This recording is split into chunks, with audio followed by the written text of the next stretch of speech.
Game of Thrones features warring families and factions strategically competing for the right to sit upon the Iron Throne. The characters pay their way through the show in the currency of blood, sweat, and tears. Thousands of American fans watch these gory battles in delight, but it is a brief distraction from the blood, sweat, tears, and tens of thousands of dollars they shed in the game of loans, a life of student debt. Welcome to the Art of Finance.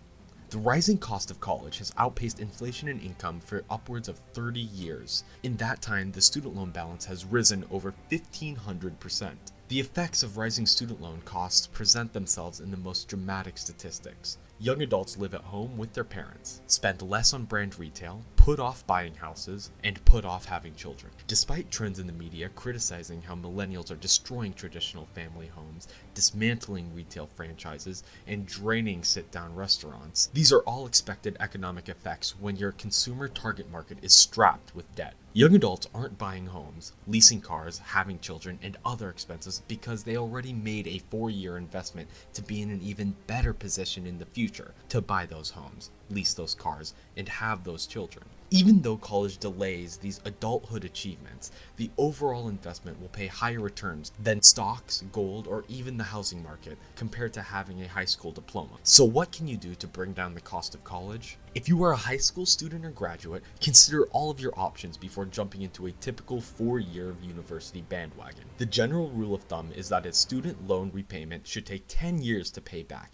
in which you would pay 1% of your loan balance each month. This means if you graduate with $30,000 of debt, you can expect payments of $300 a month once you graduate. It goes without saying that you want to borrow the least amount possible, since this is not free money. You are borrowing from your future self, and the lower the cost of the loan, the happier your future self will be. You can lower the cost of your loan by considering all methods of payment for college, especially if you don't have wealthy parents to foot the bill. For example, there are diverse scholarships that don't revolve around having a high GPA. 30% of tuition is paid via scholarship, which is a large pool of money to reap benefits from. If your parents can support you, taking a gap year can be extremely helpful to narrow your goals down for the future, and it also allows you to work in the hopes of building a nest egg of savings. It is nearly impossible to beat the value of a community college, which satisfies most 2-year credits for a 4-year university. An average of $9,000 in credits from a local college can be the equivalent to an average of $50,000 from a state school. If you turn 18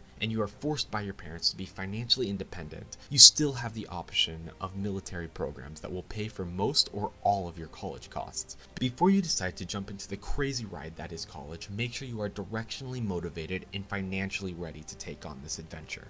If you have graduated college with your degree and are working on paying back your loan, my sympathies go out to you. But also, here are a few guidelines to keep the stress of repayments to a minimum. First and foremost, you need to live frugally with a budget. Many millennials don't have this problem since we have popularized minimalism in tiny homes, which is the epitome of frugal. If being frugal isn't enough, you should be familiar with your possible loan repayment plans, since it is nearly impossible to default on them. A program called income-based repayment allows you to pay back 15% of your annual income divided into 12 separate payments. This way, no matter what your loan amount is, you can match your payback to your income. You can also pay as you earn, which is basically the same as income-based repayment, but only 10% of your income. Be careful with these plans because lower payments means longer payback time and higher cumulative interest. If you are really in a deep hole, maybe over $100,000 in federal loans with only a $40,000 annual income, then you should take a look at public service loan forgiveness. Research this program because it allows you to work for 10 years in the public service while making minimal payments. Then at the end of your 10 years, your unpaid balance will be forgiven. Before I end this video, I have to address that college is not right for everyone.